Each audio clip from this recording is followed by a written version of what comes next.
Hey everyone, yeah, so we're out of the cup. I don't know, it was a funny one. You're always on the edge of your seat watching United, aren't you? It's every time. I mean, it's every game you watch. It's never, it's never plain sailing, is it? Got the TV on, so you probably see the light going and that.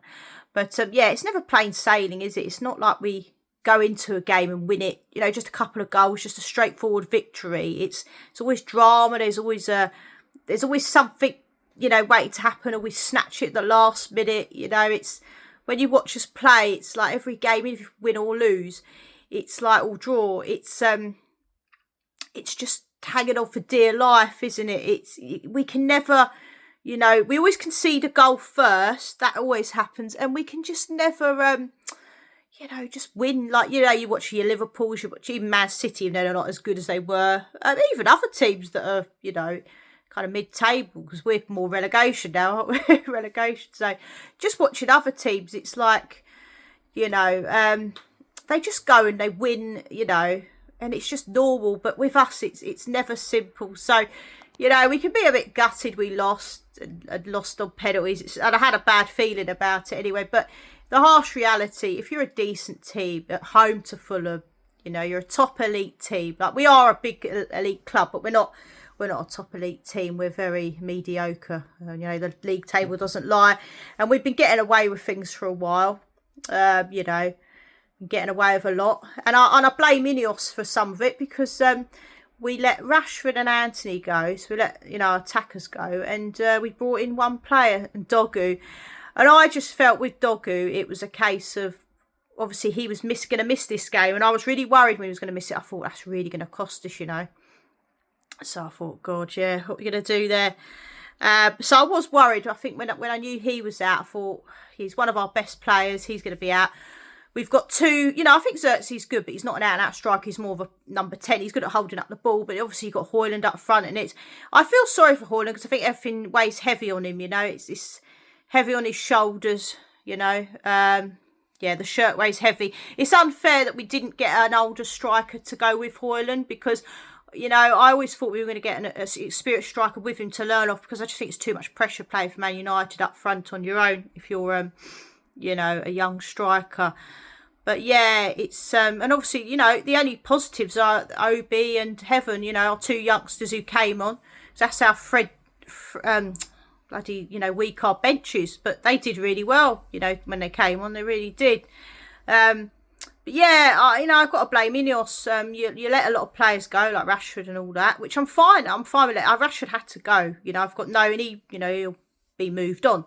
It had to come to an end. But harsh reality is we didn't get anyone else in. We got Dorgu, and that was it. And we've got youngsters now.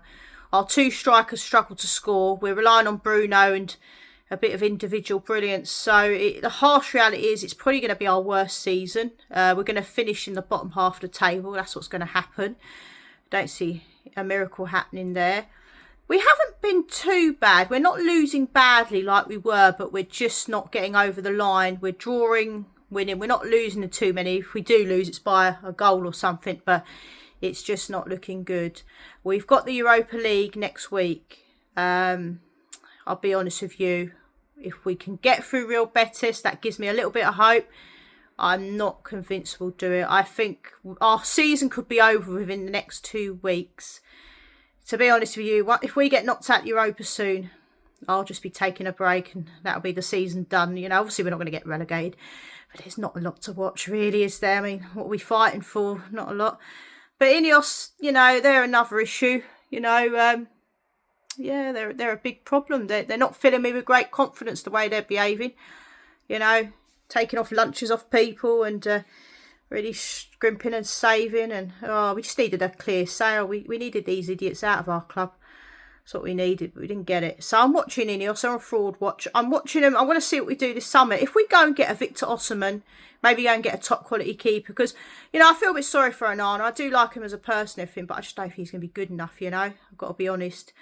And he's an accident waiting to happen. Unfortunately, he's just probably not cut out for the Premier League. The game's probably too fast, and he struggles to get down. I just see the way he saves and things. So yeah, for me, if Ineos are serious about this football club, you go and you get Victor Osimhen, you get move Rashford on, whoever. Do you do that quickly and efficiently? You move on, you go and get Victor Osimhen, get an experienced striker. Xerxes can stay on and maybe send Rasmus out on loan or move him on, whatever. You know, just let him have a break out the hot seat and get a quality goalkeeper. And then the rest of the players, you can probably get, you know, some budget players that are good quality. But you need to invest heavily in a quality striker up front and a decent goalkeeper. Because if you can't score goals and you can't save goals, then your team is pretty much screwed. So, yeah, the squad is very threadbare. It's the worst squad I've ever seen. It's awful, but, you know, like I said, I'm going to give Ineos the summer. Going to see if they're serious about the football club, if they want to buy out the whole football club, because the 18 months will be up, is it August or into next year?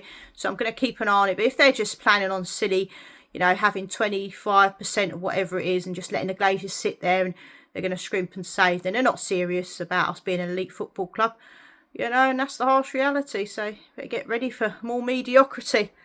But look, you know, football goes in cycles. You're not going to win everything. You know, Man United dominated, and that's Liverpool's turn, and it's City's, whoever. But if you're an elite football club, you should at least be always challenging, always, even if you're not winning, because you're not going to win it all the time. You know, that's how it goes. It's swings and roundabouts. But your team should always be elite. You should always be striving to keep the quality good, keep up there, not let yourselves just be run down like we are and fall off a cliff. You know, we shouldn't be 15th in the league. It's an absolute disgrace, but there you go. Anyway, enjoyed having a little chat about it all. But yeah, I guess I can pretty soon switch off from football. It'll be a bit of a sigh of relief. Look, if we do something mad, go and win the Europa, fantastic. But I think it's getting close to winding down to the end of the season. It's getting close to where I think we're soon going to be out of that. I'm just going to put my feet up and I'm just going to look forward to next season and see what our summer window is. But let's be honest, if we have an awful summer window, then it ain't looking good. And this manager will be out the door quick, like Ten Hag, and we'll be back to the same old thing. So we'll see what happens. But it's all a bit negative, I know. I wish I had some positive news.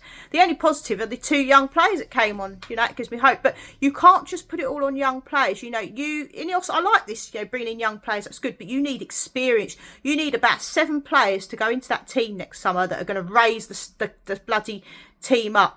Because otherwise you're just going to be treading water, struggling and sitting around mediocrity. So, you know, I'm not asking to win the league or Champions League. We're a long way off that. But I just want to be a decent team. Get us up to, you know, hitting into the top 6, challenging for cups. Just be a decent team.